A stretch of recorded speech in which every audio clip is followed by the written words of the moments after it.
ठीक है। अब आइए 311, ये देखो क्या कह रहा है, एनी कोर्ट में, अंडरलाइन करिए पहले तो मे का मतलब जहां भी मे होता है ना, it means court is not bound. May का मतलब ही होता है कि कोर्ट को डिस्क्रिशनरी पावर दी गई है। एनी कोर्ट में at any stage of inquiry और ट्रायल, इसको भी बहुत ध्यान से पढ़ा करिए, पीटी में जब आ जाता है ना इंक्वायरी और ट्रायल या ओनली ड्यूरिंग द ट्रायल, तो अगर आपने बैरक पर आपकी कमांड नहीं है तो सोचोगे वहां पर इंक्वायरी लगाऊं, ट्रायल लगाऊं, दोनों लगाऊं।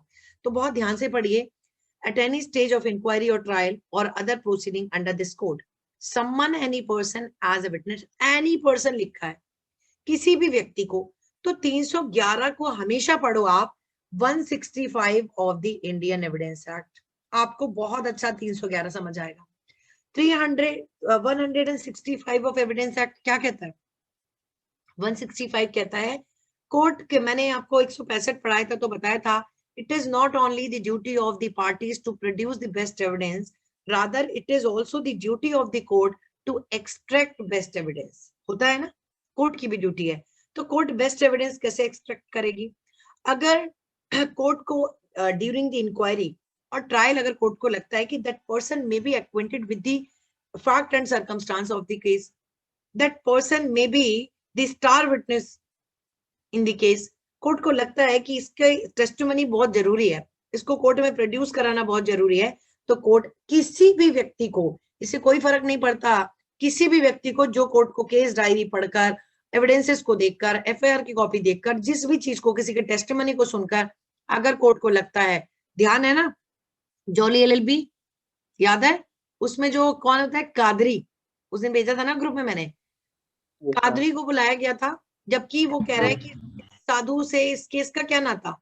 वकील साहब उनको बताने लगते हैं, सर ऐसे ऐसे आप कैसे कर सकते हैं, तो वो क्या बोलते हैं, आप मुझे कानून न पढ़ाइए, मुझे पता है अपनी पावर, कोर्ट को अपनी पावर्स पता है, कहां से है power, 311 read with 165 of the Indian Evidence Act, court किसी भी व्यक्ति को सम्मन कर सकती है, summon any person as a witness. अब देखो, examine any person in attendance though not summon as a witness. अब इसमें कादरी को सम्मन नहीं किया गया था, बल्कि डायरेक्ट एग्जामिन कर लिया गया था, लिखा है ना 311 में। ओके, तो सम्मन अगर टाइम है तो कोर्ट सम्मन देगी, और आपने अगर सम्मन करके नहीं बुलाना चाहते हो, examine any person in attendance though not सम्मन, बिना सम्मन के भी एग्जामिन किया जा सकता है एज अ विटनेस। और रिकॉल एंड री एग्जामिन, अब देखो ऊपर वाली लाइन कहती है कोई नए विटनेस को बुलाना, किसी ऐसे व्यक्ति को सम्मन करना जिसको आपने अभी तक बुलाया नहीं है, ठीक, सम्मन करके बुलाना, या डायरेक्टली एग्जामिन कर लिया कादरी के जैसा, या recall and re examine. Recall मतलब आप पहले बुला चुके थे, अब कोर्ट दोबारा बुला सकती है। री एग्जामिन एनी पर्सन, पहले उसका एग्जामिनेशन हो चुका है, फिर उस विटनेस को बुला रही है। री examine any person already examine, the court shall summon and examine और recall re-examine, सम्मन करके बुलाना, एग्जामिन डायरेक्टली उसको एग्जामिन कर लिया, कोर्ट में है, रिकॉल पहले बुला चुके थे फिर बुलाना, री एग्जामिन पहले एग्जामिन हो चुका था फिर कराना, and any such person if his evidence appear to it be essential to just decision of the case। इतनी बड़ी पावर है 311 की जिसका जवाब नहीं है।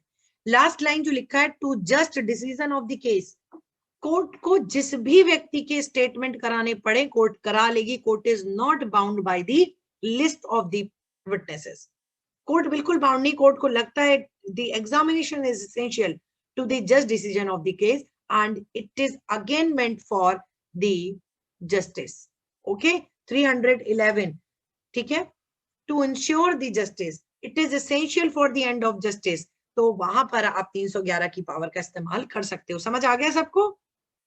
तो इसमें कोर्ट की बहुत बड़ी पावर बताएगी, इसमें किसी भी व्यक्ति का एग्जामिनेशन हो सकता है।